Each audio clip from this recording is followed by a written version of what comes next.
I come across a lot of people, especially those who are migrated after 2013-2014, who say that Bangalore is famous only for three things: traffic, malls and pubs. In this vlog, I'm gonna show you how beautiful Bangalore is, how Bangalore was born, what's the history of Bangalore, and how it's a mix of architecture, culture, spirituality and nature.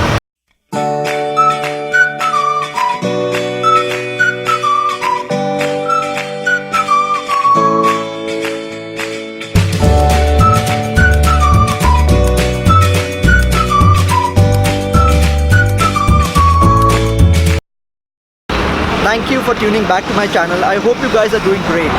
Before I start today's vlog, let me tell you that this video series is your complete guide to Bangalore.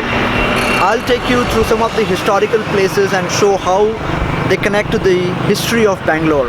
I'll take you through some of the topmost places to visit in Bangalore, some of the old delicacies, oldest and famous places to eat in Bangalore. I'll show you how spirituality connects with Bengaluru. I'll tell you the secret of the name Malgudi Days, how did it originate in Bangalore. And finally, I'll talk about how nature plays an important role in Bangalore's climate. As there are many topics to cover, I'll be dividing this video into a series of episodes which I'll be releasing every weekend. Today, we are gonna find out how Bengaluru was born and what is the history of Bangalore. For that, we need to go to Begur. So come with me.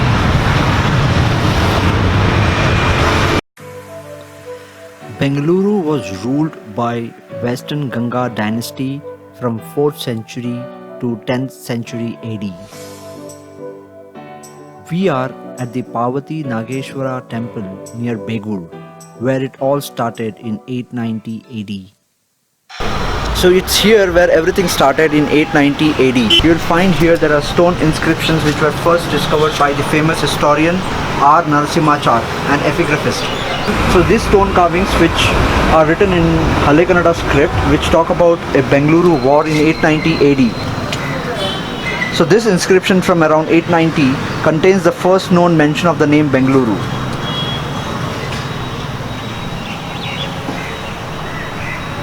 There is also a stone inscription which talks about Bangalore being a place of prominence during the rule of the Western Gangas. So as you can see, there are various stone inscriptions which are dated back to 890 during the rule of the Western Gangas. So there is also a mention of Veergallu in mollahalli script. So what you can see here is the Veergallu, and this is nothing but to commemorate the soldiers who fought the war, the Bengaluru war in 890 AD. So as you can see, this is the Veergallu and this is the script, the mollahalli script. So these stones which you can see, the stone carvings and the stone inscriptions, these are dated back to 890 AD. Though it's not well maintained, not well kept, these are of great historical importance in Bengaluru. There is a very famous story about how the name Bengaluru came into existence. So when the Cholas were defeated by the great king Vishnuvardhana, Vishnuvardhana's brother Raja Veeraballalad was once roaming in a forest and he got lost. He was tired. So that's when an old lady came and gave him boiled groundnuts. From then on, this place came to be known as Bengaluru. So Bengaluru means boiled groundnuts and Bengaluru means the place where you get boiled groundnuts. And that's how it came to be known as Bengaluru. Another story which says that there was a very famous tree by the name Benga or Benkai, from where this name was derived. So if you guys know what's the correct story, what's the true story, please give your comments in the comment section below. In 1004 AD, Bengaluru was captured by the Cholas. Later, in 1117 AD, Cholas were defeated by the great king Vishnuvardhana in the Battle of Talakad to win Bengaluru. We are now at the historical Bangalore fort. This was the time of the Vijayanagara dynasty ruled by Sri Kempegowda.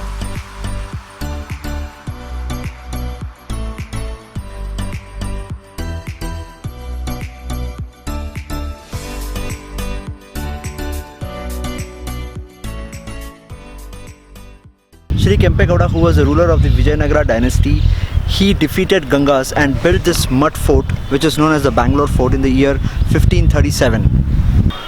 Raja Achyuta Devaraya from the Vijayanagara dynasty was scared of the potential of Sri Kempegowda, and that's why he allowed him to build only the mud fort. So the fort that you see today is cladded with metals and stones. This is the Bangalore fort. The original Bangalore fort was a mud fort which was built by Sri Kempegowda in the year 1537 when he defeated the Gangas and captured Bangalore.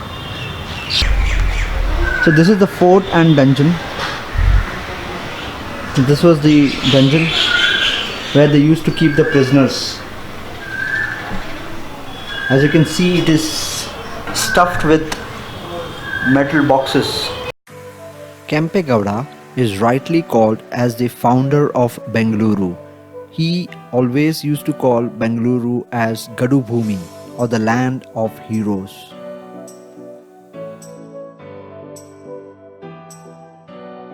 So there were 4 watchtowers which Kempegowda built. One of them you can see behind me. This is the watchtower in the Lalbagh garden. The other 3 are the Kempamudi lake, the Alsur lake and Mekri circle. So this watchtower is located at an altitude on the Lalbagh garden. You can see behind me the Lalbagh garden is down.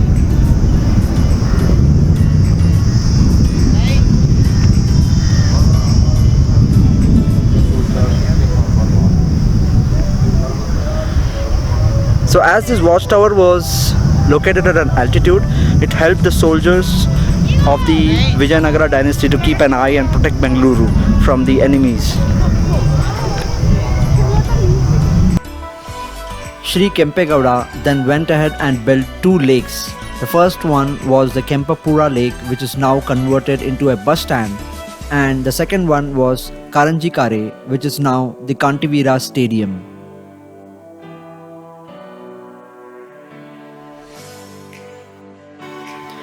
He then divided Bengaluru into petes, which were called markets. Chikkapete, which ran from east to west, and Doddapete, which ran north to south. Finally, in the year 1689, Mughals who had conquered Bengaluru had no interest left and sold Bengaluru to Vodayars for 3 lakh rupees. Then in 1759, Hyder Ali was given Bengaluru as a Jagir and named as a Jagirdar. British tried to conquer Bengaluru 3 times, which was foiled by Hyder Ali and Tipu Sultan. Finally, British conquered Bengaluru fort in 1791, and then after a few years, Bengaluru and Mysore throne was handed over to the Vodayars after signing a secret pact with the British.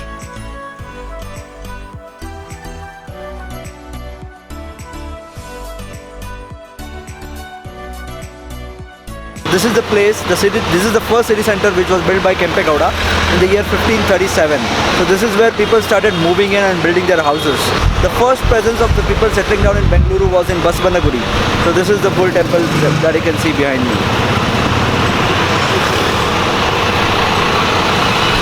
So later on, Kempegowda built 4 more city centers. One of them was this Basavannagudi, the second one was Malleshwaram, third one was Kalasipalyam, and the fourth one was the cantonment area.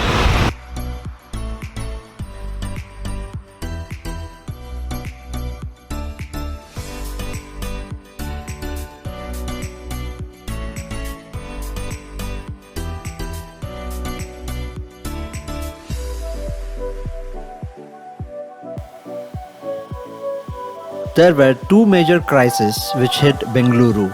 The first one was the water crisis in early 1800s, and the second one was plague. As a result of this crisis, the Vodayars, combined with the British, undertook many developmental activities. They built the water system in Bengaluru, which the people use till date.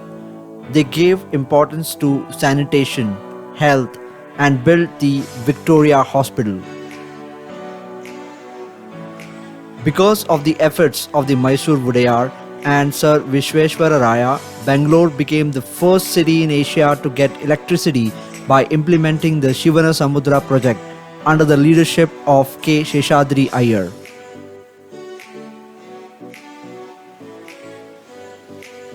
Later, in the early 1900s, the Vodayars built a lot of public buildings, hospitals, parks, and beautified the city.